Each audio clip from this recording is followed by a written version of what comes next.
Hello, YouTube. Today, something a little bit different. Happened to be hanging out at Mr. Ben Steger's house.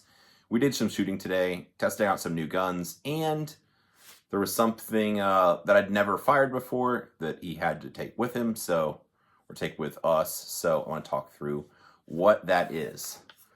What I'm holding is a Centurion Arms Rifle. There's one thing that's quite different about it.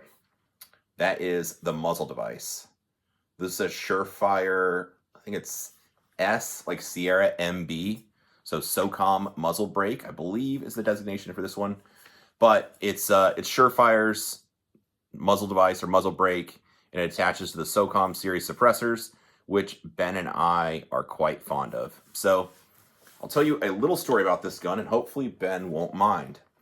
As happens sometimes, companies reach out wanting to send us guns. In this case, Centurion Arms messaged Ben and offered to send him a rifle.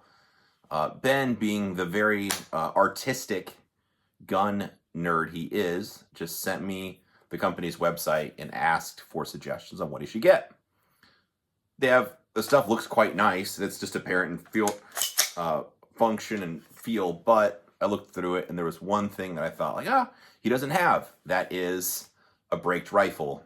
Well, I guess I should say it differently. There's a couple Aero precision guns that have got rebarreled years ago that have a couple brakes on them, but they don't get trained with very much. So anyway, I thought it'd be cool to have a high-end, this is a very nice rifle with a brake on it. Just, maybe this gets turned into a 40-watt plasma rifle or something like that with a little bit of tuning might be the end goal. So we'll see what happens. Anyway.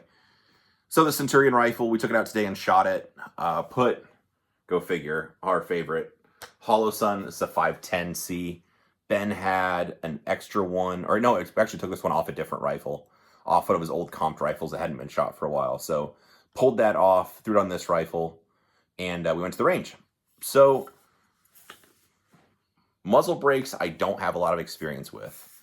For a teaching rifle, the people I interact with for like military and law enforcement agency style stuff, they don't use guns like that, so I just don't own any. I do, however, have one of these muzzle brakes at home.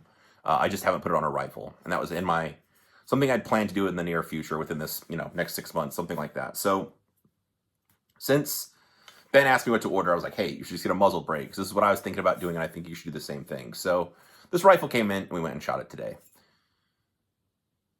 Maybe it could be out of just inexperience with me and not knowing what to expect. So this was actually the gun we took today. We took maybe 5 handguns in this rifle. This is the one I was most excited to shoot today.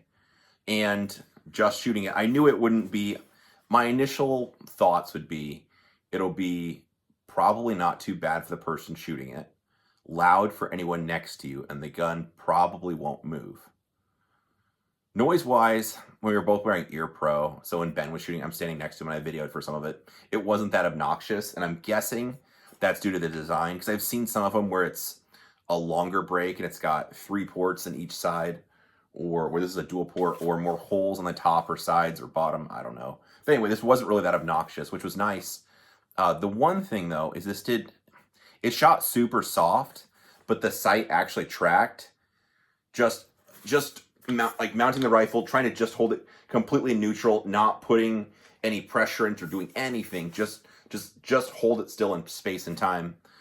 Shooting the gun, I thought it went just a tick under the intended aiming point and came back up. And so I asked Ben, and this is maybe shooting it at 15 meters, something like that. It seemed like it would just dip down a little bit and come back up. So I was like, I think it's recoiling. I think it's like pushing the gun a little bit low. Would you shoot it? And Ben fired a couple single fire shots, then a few pairs. Like, yep, he thought the same thing. So we shot a few magazines and talked about it.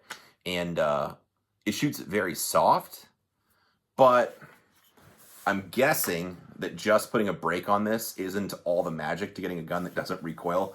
I'm assuming there's some tuning that needs to happen with it also. So I'm going to look into, I don't know if it's the JP silent capture springs or something like that. I'm doing this for the first time now because I didn't bother to look. It's got an H2 buffer in it, which is normally what I run for like my 14.5 guns. But for this, it just felt a little bit sluggish. And maybe sluggish is just the best way to just, but it wasn't a fast cycling, and it felt a little bit slower, and the dot was going just a little bit lower. So it'll probably end up with maybe one of the JP systems. I'll have to research it. Or you people in the comments, tell me what the winning setup is. But I suspect the buffer and the buffer spring will get changed. I looked at the JP, that silent capture system. JP stuff for carbines is pretty fly for competition style stuff anyway. So maybe look into one of their systems, but it'll end up getting changed. And see what needs to be done just to have you know, a phaser rifle that shoots super flat. Otherwise, as far as fit and finish in the rifle, it's super nice. I haven't taken the bolt out or anything because it's not that dirty, the bolt carrier, but it's, I'm assuming it's NP3 coated. It's not like the phosphate finish. It's got a different coating on it. And from what we shot today, nothing stuck to it. So those are good signs also. It seems like it'd be easy to clean. I like the shape of the forearm. This is one they make in-house. It's got inlets for slings already built into the side, which is nice. Well, assuming you put your sling there, but if not, of course you could attach it to the rails or whatever. But that's where I like having the sling anyway. So just having it built into the forearm makes sense. As far as the lower goes, they asked Ben what to send. He said, just send me a basic lower. So this is just, there's nothing too special or standard about that, and a regular charging handle. So he didn't ask for anything too crazy other than a 16-inch gun. They have an upgraded bolt carrier group. Oh, and then the box is over there. I'm not gonna go get it. They sent an actual couple of bolts also that go into the carrier, a couple spares.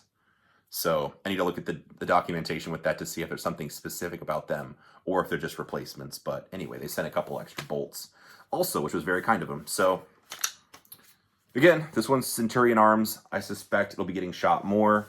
And I think it'll be fun to tune this thing up a little bit, whether it's changing the buffer spring, switching it out to a different system to, like I said, turn it into a super soft shooting. It is soft now, but it'll be fun to tune it a little bit and see if we can get it to where the dot doesn't even move. Just, I don't know, just have a gamer rifle just to see what can be done with it, I suppose, if nothing else. So anyway, that's what's going on. It was fun today to try something different that I didn't have much time with. If you do have the winning combination for silent capture or whatever, buffer spring combination, I am all ears. Feel free to drop that in the comments. Otherwise, I appreciate you watching. If you want to like, share, subscribe, whatever you can. If not, that's fine too. Honestly, no worries either way. But I do appreciate you watching.